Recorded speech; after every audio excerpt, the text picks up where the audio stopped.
రాజన్న సిరిసిల్ల జిల్లా వేములవాడ రాజన్నాలయ వసతి గదుల సముదాయమైన పార్వతీపురంలో భారీ నాగుపాము ప్రత్యక్షమైంది.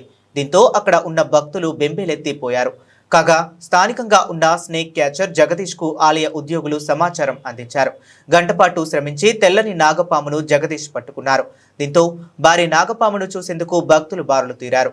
పాముల ద్వారా ప్రమాదాలు జరగకముందే ఆలయ ఉన్నత అధికారులు స్పందించి ఆలయంలో స్నేక్ క్యాచర్ ను నియమించాలని భక్తులతో పాటు హిందూ సంఘాలు కోరుతున్నాయి. వేములవాడ దేవస్థానమైన నాకు పార్వతీపురంలో క్లాస్ 8Cలో నాగపాము అయితే వర్షం అయితే జరిగింది.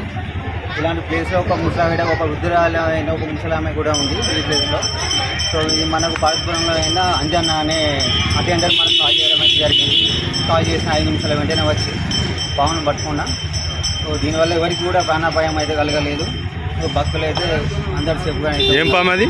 ఇది నాగపాము. దాదాపు ఇది 4 ఫీట్ల దాకా ఉంటుంది. ఈ నెలలో దాదాపు ఒక 100కు పైగానైతే పాములు అయితే పట్టడం జరిగింది. ఎవరైనా ఇంట్లో కూడా పాములు వస్తే కనుక నా మొబైల్ నెంబర్ అయితే సేవ్ చేసుకోండి, కాల్ చేయండి. ఇంకొక విషయం ఏంటంటే వీటిని చంపకుండా కాపాడుకునే బాధ్యత మన అందరికీ కూడా. ఈ మూగజీవుల వల్ల మనకు పర్యావరణానికి కూడా చాలా అయితే ఉపయోగాలు ఉన్నాయి. అది తెలియక విషపురుగు అని చెప్పేసి అని చంపేస్తున్నారు. దయచేసి ఆ పని అయితే చేయకండి. నా నెంబర్ చెప్తా, నోట్ చేసుకోండి. 8125665679. ఈ నెంబర్కి అయితే కాల్ చేయండి. కాల్ చేసినాక 5-10 నిమిషాలు అయితే రావడం అయితే జరుగుతుంది. ఇప్పుడు బట్టి ఏం చేస్తావు చెప్పు.